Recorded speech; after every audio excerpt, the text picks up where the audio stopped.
Hello everybody. Today I want to talk about one type of anxiety, agoraphobia. We did talk about generalized anxiety disorder. I'm going to be talking about the 7 types of anxiety.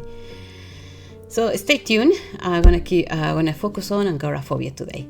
My name is Salva Pietra. I am a child and adolescent psychotherapist, and I also see adults. So let's get into agoraphobia. What's agoraphobia? Agoraphobia is an intense fear of being in situations or places where you feel you cannot escape. Let me repeat that. So it's an intense fear. When I say intense, extreme fear of being in situations and places where you feel you cannot escape, where you're not able to escape. And that intense fear could be being in a crowded places, could be like the bus, like the train station, like the museum, things like that. Open spaces like a park, like going to the street or things like, or concerts. And enclosed spaces, being afraid of being in enclosed spaces like a room or being in places where you just need to be inside, or also afraid of being outside home by yourself, by being outside home alone. So that's a fear of being in a situation or places, as I explained. The symptoms of agoraphobia are rapid heart beat, very fast heartbeat, sweaty. You might start sweating. You might feel dizzy. You might feel that you're feeling like vomiting.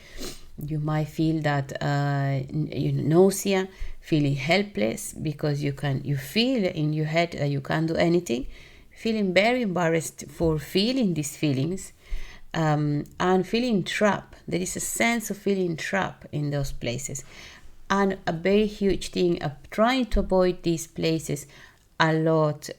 So you want not, if you're invited, or if your child has to go to a trip, they will not want to go because they're afraid. The reason behind the fear of these places, it could be because you've been having panic attacks, and you might be afraid that when you go to one of these places, there will be no one to help you there.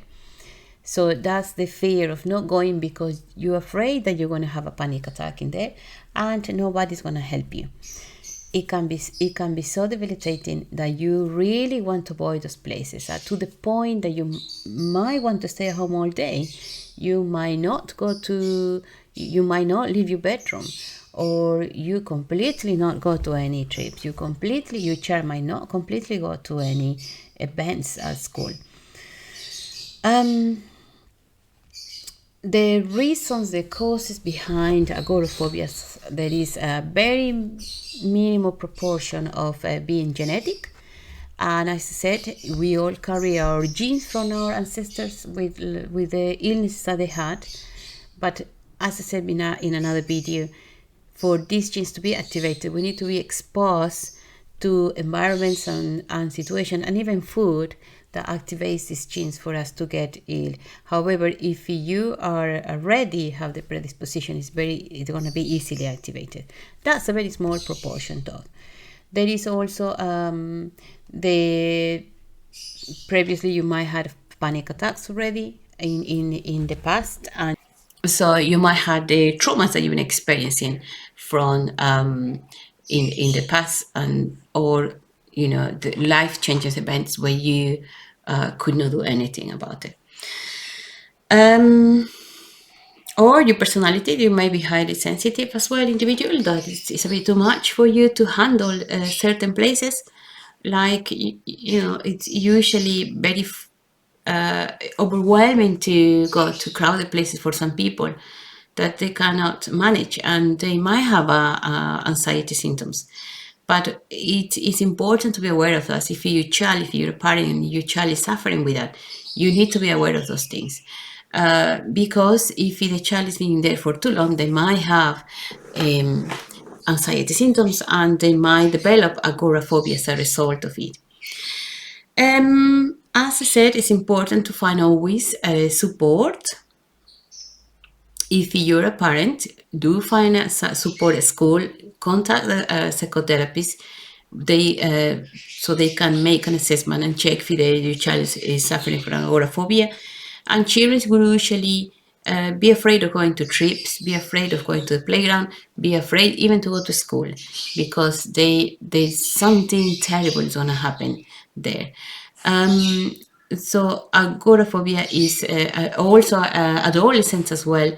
I had a case with a child I supported in the past who was extremely scared of going to the bus. He would not take the train because he was extremely frightened going to the train. He would not go to trips. He was very, very worried about having panic attacks in trips and being very embarrassed if he having those. And he would spend long time in the toilet, in the school's toilet, um, trying to manage his anxiety symptoms. He will spend long, long time washing his face in cold water to come back. Um, and he also sometimes will stay at home. He will not come home to school because he was extremely worried of having panic attacks in there and not knowing how to deal with it, and embarrassed. Um, Yeah, so the reason for that is adolescents are developing, and also they can peers might not understand the situation. Peers might be thinking that he might be a bit weird. So we need to be aware of those things and helping and supporting them and informing the school as well. Um, yeah, so we talk about the what's agoraphobia, what are the symptoms, and as explain their different symptoms. And for children, might be a bit different. That we need to be aware of what's happening. For adolescents as well, and adults again, you might try to avoid certain places for you not to have the panic attacks there. Um, Yes, so find a support, find a psychotherapist who can help you with this, who can help you to manage and explore what's happened, what has happened. Is there any trauma behind it? It's any life changes that you have been through. It's any biological changes in your body. It is a child being a highly sensitive child that he needs some support at school.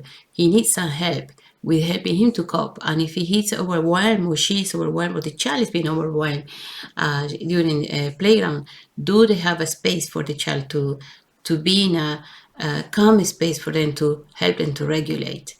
But it's important to listen to your child. It's important to listen to your adolescent. It's important to be aware if you're an adult, to be aware of your body, to be aware of what's going on and what are you afraid of. Um, and once you have the support, continue with the psychotherapy. These things are not, they don't are healed immediately. They take time to be healed. They take time for you to learn, to understand your body, to understand your condition, and then to work on it. But it takes a lot of time. If you need any help, you have my email, you have my phone. Do contact me. Do send me your questions. I'm going to be live next month as well again. And I'm happy to answer your questions. I'm very happy to help you. So all the best, and I hope this can help.